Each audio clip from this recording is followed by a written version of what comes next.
that, where's my... They say I'm too big. From the show Should I make myself smaller? Starter from Crusader.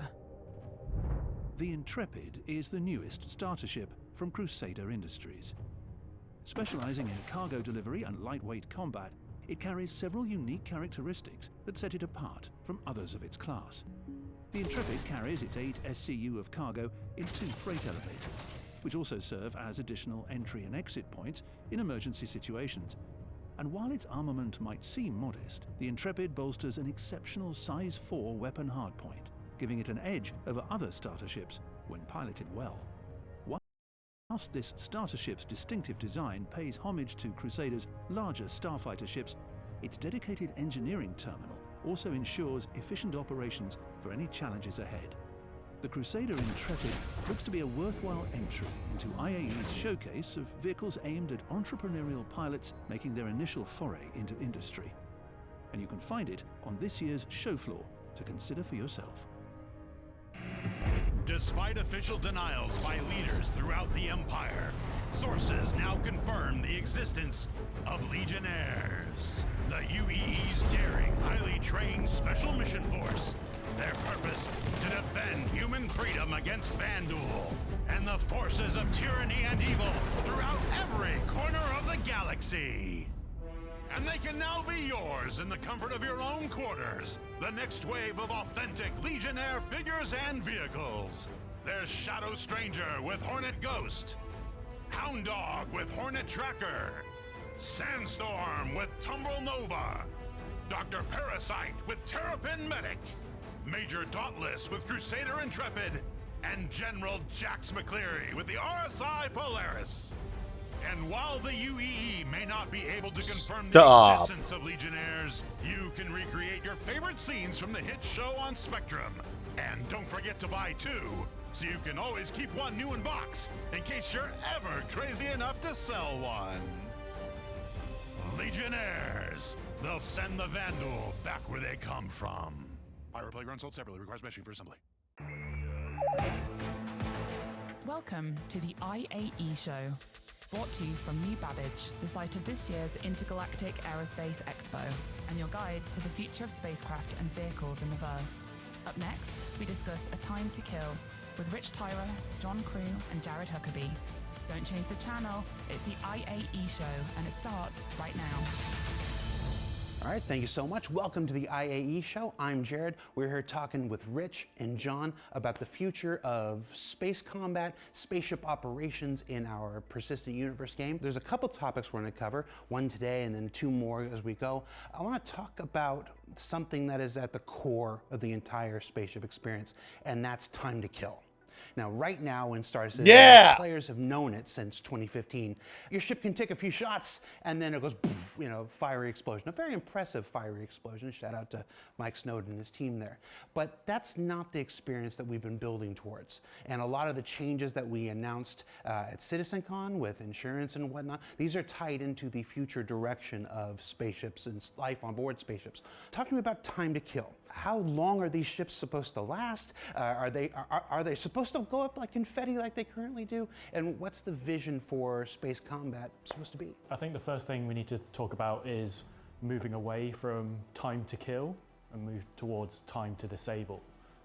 Because in the PU, ships are not always going to explode, but we want you to be in that loop of wanting to own your ship. Loss should matter. We want you to put time and effort into your ship.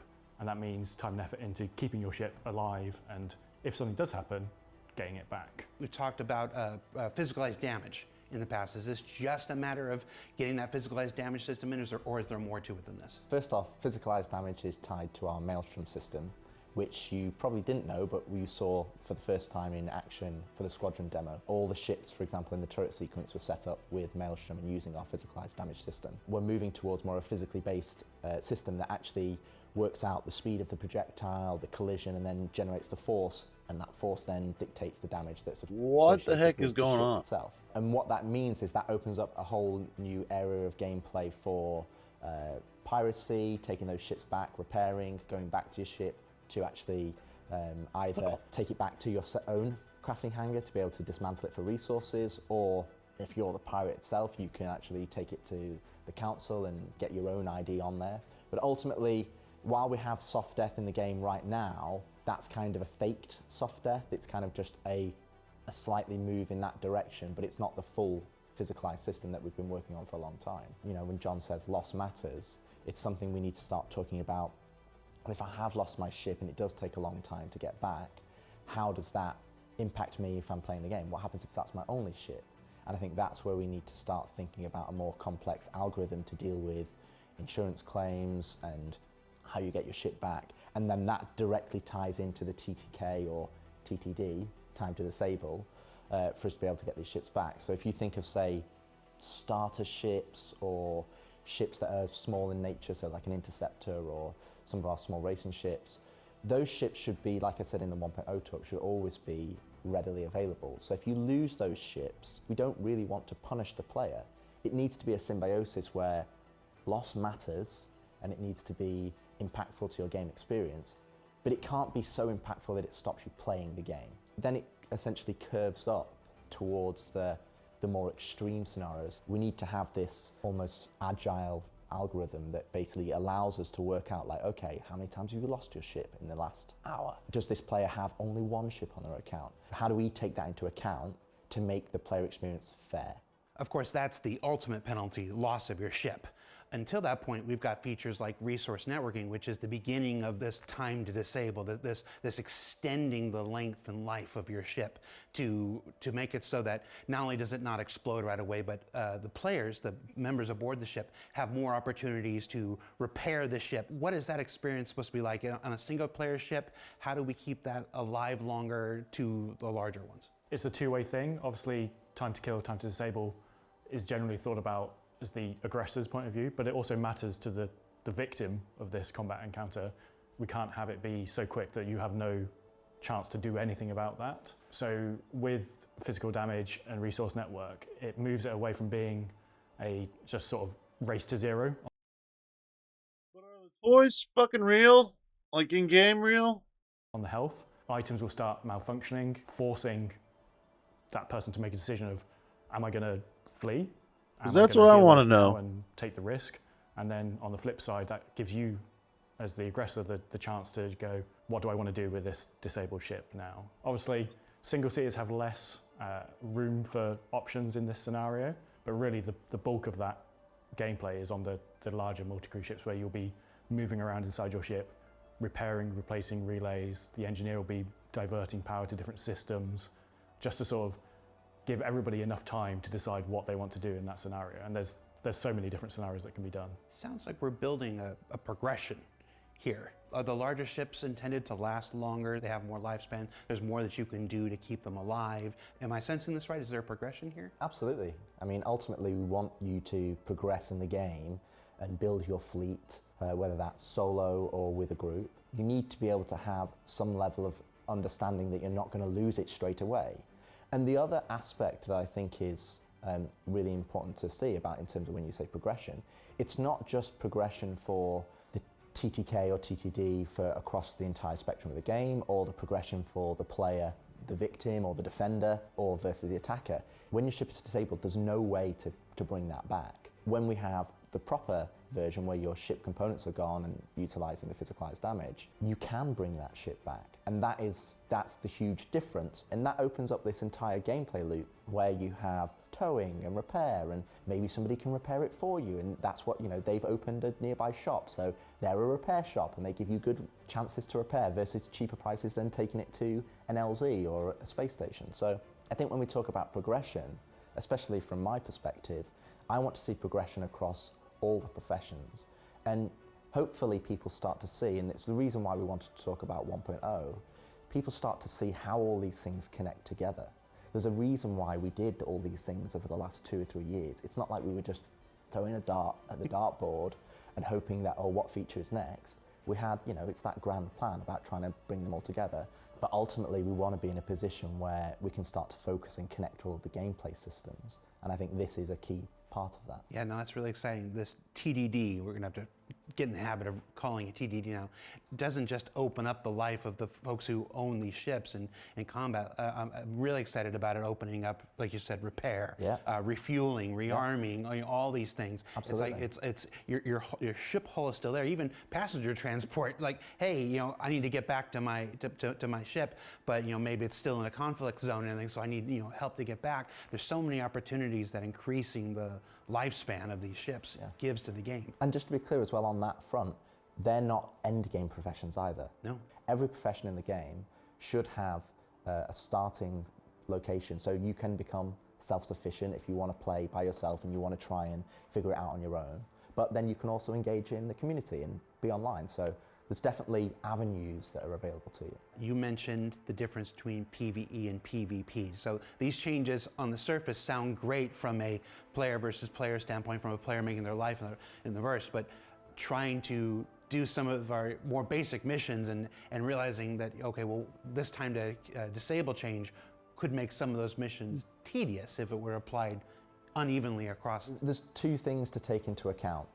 One is the fact that if we look at the balance across the entire game right now, and I'm going to say end game, the current end game, because the current end game really kind of finishes with medium ships. We don't really have the large ship gameplay that we want to add. But the current end game is probably too easy, and the current starter position in terms of the balance of these missions is too hard. Give us some for the PvEers. And the second thing was for PvP and PvE. So you kind of have this opposite end of the spectrum. You have this end of the spectrum, which is PvE side, where we want you to be the hero. And in that scenario, while we want to have challenging missions where you're going up against a high target bounty who's in a single ship and his ship is really well repaired, but we also want you to be able to go up against 4, 5, 6 ships as an encounter. Where we're going to start balancing that aspect is that those ships will probably be owned by bandits or pirates, and they'll be less well repaired, so they will be easier to kill or easier to disable. So if you talk about the PvE side, I think more ships will end up going critical and blowing up, so that you're not left with just these 5 ships. And it's also part of the economy balance that we don't want you to just constantly be collecting ships, but ultimately we'll have that. We will balance it. Those big heroic experiences where you feel like a badass killing. You don't want to be fighting the same 5 things for an hour. Right. Exactly. Disabling them all one by one. You want them all to go. And then on the PvP side, we want to make sure that, well, even if you're in a starter ship and you're in a starter ship and we go and fight each other, or I'm in a medium ship and you're in a medium ship, we don't want to be in a position where 5 seconds it's gone. But ultimately, I think you're going to get greater enjoyment if you had to work for it and you had to have some level of challenge. And that's where we want to be in a position where we can look at PvE and PvP and we can balance them in a way that gives us the best experience for both of those players. And I think what the fuck are they talking about? We genuinely want to strive that everybody who wants to play Star Citizen, that there is a role in the verse for those players, and that they have something that they want to work towards and achieve. And ultimately, if they're going to, spend their free time, we have a duty to make sure that we are providing fun for those players. All right, so thank you guys so much. That's time to kill, or time to disable, new term for the lexicon. Up next, we're going to ask John Crew to take us on a photographic tour of his 4 dogs. It's 2 Spaniels and 2 Labradors. Stay tuned. You thought you had the whole story, but there's still a lot you don't know.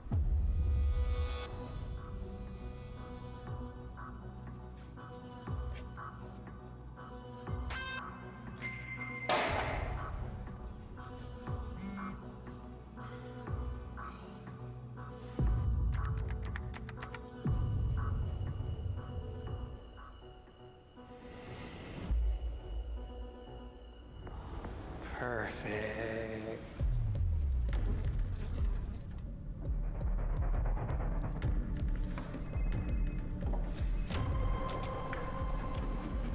Mark Avon. What is the hell is this? the bug maker. Prequel shows are all the rage these days. Bug makers. It's easier than the show about fixing them ever was. What is this? Welcome everybody to the return of Quantum Questions, where we take a CIG developer, put them on the hot seat, and make them answer as many questions in under 2 minutes as they can. Joining us on the show this week is Vehicle Art Director, Mr. Ben Curtis. Ben, how you doing? I'm all right, thank you. How are you? I'm doing well. You excited? A little bit nervous and excited, yeah. Let's put 2 minutes on the clock and begin. Who are you and what do you do? My name's Ben Curtis and I am Vehicle and Weapons Art Director at CIG. Are you any good at it? I hope so. I'll let our backers decide. Jeffries tubes, yay or nay? 100% yes. Why did the Polaris get so many new guns? Because you want capital ships to be able to destroy things. But no, really, it just got PDCs. Speaking of PDCs, are other ships going to get them now that they've arrived with the Polaris? Yeah, we've added them to some existing ships already, and anything kind of capital ship and larger should get them. Does that include the 890 jump? Correct, yes. Are you happy with the Polaris? Tell us one of the ships from that CitizenCon tease of the next 12 months. The Perseus. Ooh, can you tell us another? No. Why don't we make more variants of existing vehicles? I think when it comes to variants, it's a balance of backlog ships, new ships that we want to try and do, and then kind of variants, and it's just really getting them slotted in together. If you could make a new variant of an existing vehicle right now, what would it be? A bounty hunter cutter. Oh, nice. What will be the next variant of an existing vehicle? Super Hornet. Oh. Retaliator modules. Which Yes. one are coming next? Probably the Speak, man, and speak. Habitations aspect. What was your favorite temporary internal name for a ship or vehicle that never made it to the public? Chat, you gotta let me know if it's quiet, if it's too code quiet. name, and all I'll say is you got to catch them all. Will the Connie get a Mark V after seeing how cool the Zeus is? Probably not a Mark V, but it will get an update. Okay. Caterpillar modules. Give us something tangible. What are we thinking? I think we've obviously got cargo at the moment. I think there's lots of opportunities. We could do exotic cargo. We could do, I know everyone wants a mini carrier or that sort of mini ship. Med base, lots of opportunities. Okay. Carrick blast shields? Yes, in 4.0.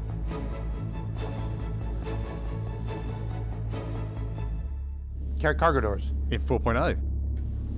Oh, I'm going to try to squeeze one more in. What is the next manufacturer to get a focus after everyone frees up from the Polaris? We're still on RSI, but we're also pushing on to larger MISC ships and Drake ships. And what's the deal with the long dash of the Starlancer? It's a subjective choice, and I thought it was really cool, and some people don't. All right, let's find out how you did. And so after part one, Ben Curtis sets the standard with a whopping 15 questions answered correctly. We'll see if John Crew can best him next time. Up next, Dan McCabe. Is he really all you need to make every spaceship?